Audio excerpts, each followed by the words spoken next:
અથવા સનાતન આધ્યાત્મિક સંતોએ અથવા શાસ્ત્રોમાં પણ સ્થાન આપ્યું હોય છે કે સાંજ સવારે આપણે પ્રાર્થના કરવી. ઈશ્વર કેવી કે સદગુરુ મહારાજ કેવી, સંત કેવી, એ પણ પ્રાર્થના હોવી જોઈએ. ત્યારે ભગવાન કૃષ્ણ પણ કહેતા હોય છે કે હું મારો વિનિયોગ કરીશ, હું મારો વિનિયોગ કરીશ. શ્રી કૃષ્ણ પ્રીત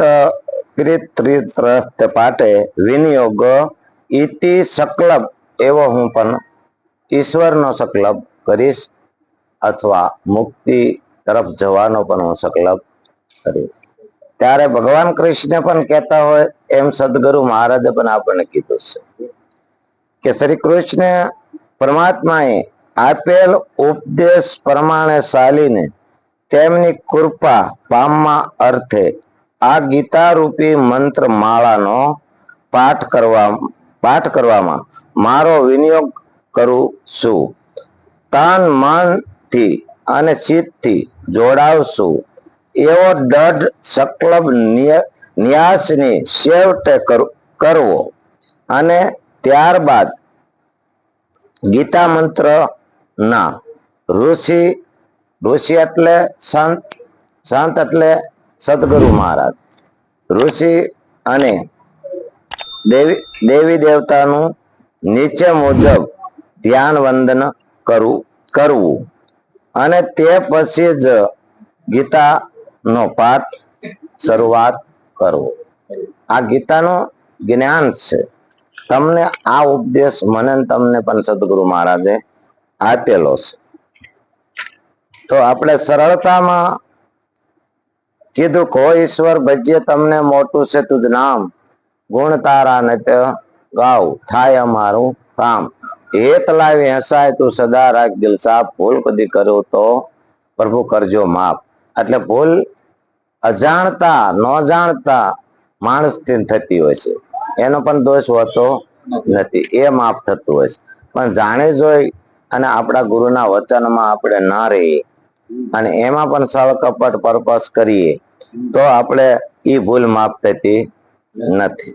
પણ આગળ એક આપણે ગુરુના બાળક છે, પ્રભુતામાં પગલા માંડ્યા છે, આ ભક્તિ માર્ગે આપણે ચાલવાનો ન્યાસ કર્યો છે.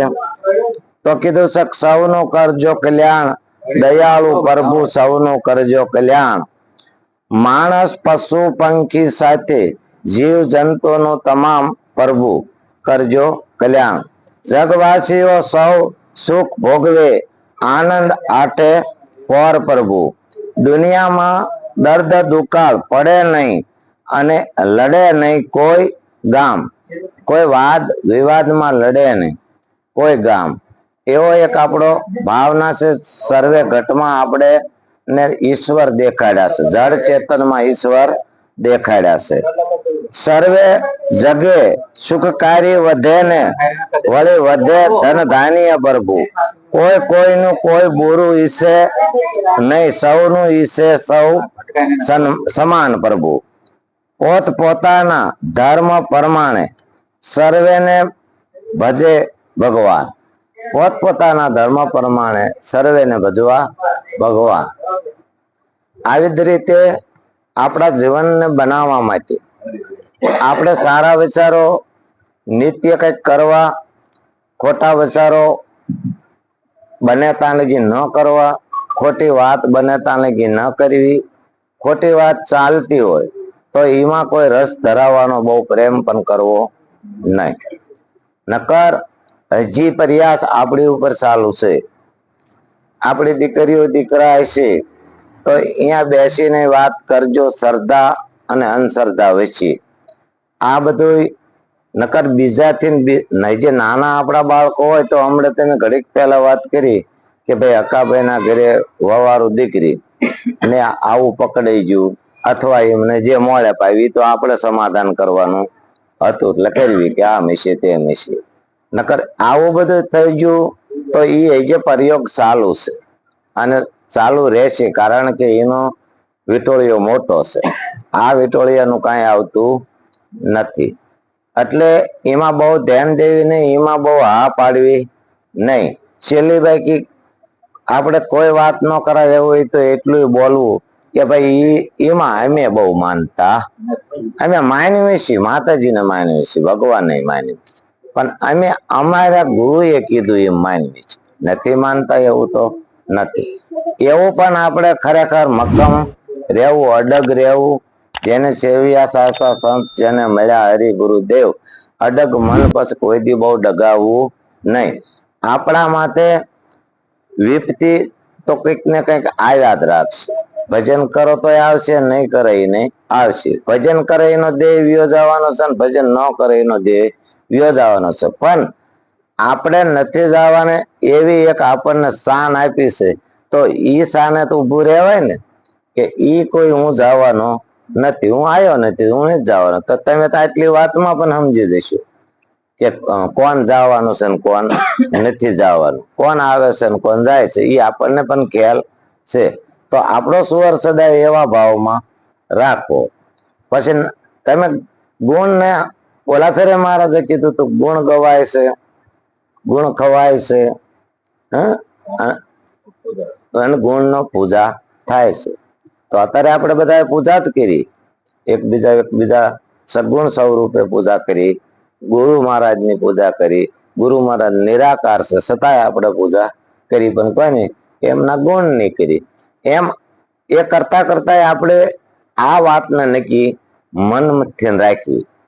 પછી એનો શેરો ન કરવો કે આમ તો કે છે કોઈની પૂજા નહીં, કાંઈ નહીં, તો આપણે તો કરી.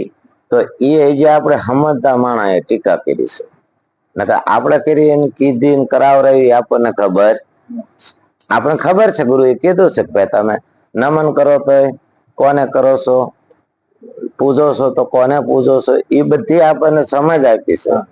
તો ઈ શાનમાં જ આપણે રહેવું ને ઈ જ ભાનમાં રહેવું. અને આવી જ રીતે એકબીજાથી માણસ આપણી ભેગું કેમ બેહતું નથી?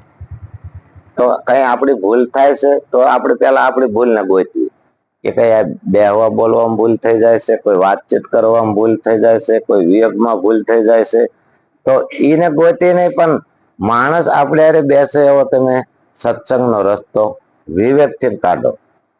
સત્સંગ વિવેકથી નહીં થાય છે, અને સત્સંગ તુજ શબ્દોમાં થાય છે, સત્સંગ આકરા શબ્દ થાય છે. કારણ કે વાણી દ્વારા સંતો બોલ્યા, કડવી વાણીમાં આ સત્સંગની વાત શાન કરી છે, મીઠી વાણીમાં શાન કરી છે, મીઠી વાણી તેને શાન કરી છે.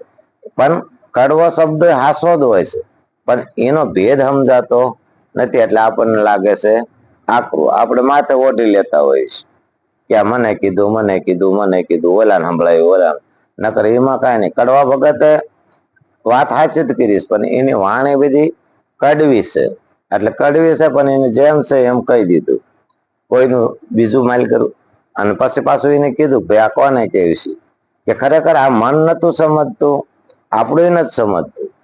તાર પણ આપણને આ ખબર હતી, એ તો સદગુરુએ આપણને સમજ આપી, પછી આપણે સમજ્યા. નક્કી ને કીધું કોકદા ને કળે મનકો મોંઘા મૂળ નો મળે, એ વિરલા કોકદા ને કળે. હવે સવારામ બાપાએ પણ આ જ વાત કરી. સવારામમાં બાપાએ આ જ વાત કરી કે ધર્મની હારું ધરવો હોય માતું તેદી આવે દોડા દોડ, એવા નર અવની માન બીજા હોય લાખો ને કરોડ. બીજા ભજનના ભરોસે રીજો અંતે નર ઓપશે, અમર બીજક જેના હાથ આવ્યું એને કાળ કેમ કરી લોપશે. તો અમર ને તમે ઓળખો છો અને નાશવંત ને તમે પણ ઓળખો છો.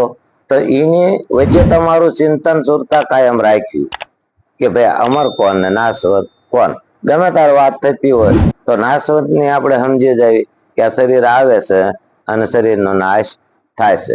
તો આત્મા જન્મતોય નથી અને આત્મા મરતોય નથી. તો આપણને એ વાત કરી, પણ સર્વે શાસ્ત્રોએ પણ વાત કરી છે. શાસ્ત્રોમાં આ વાત તો મૂકી છે.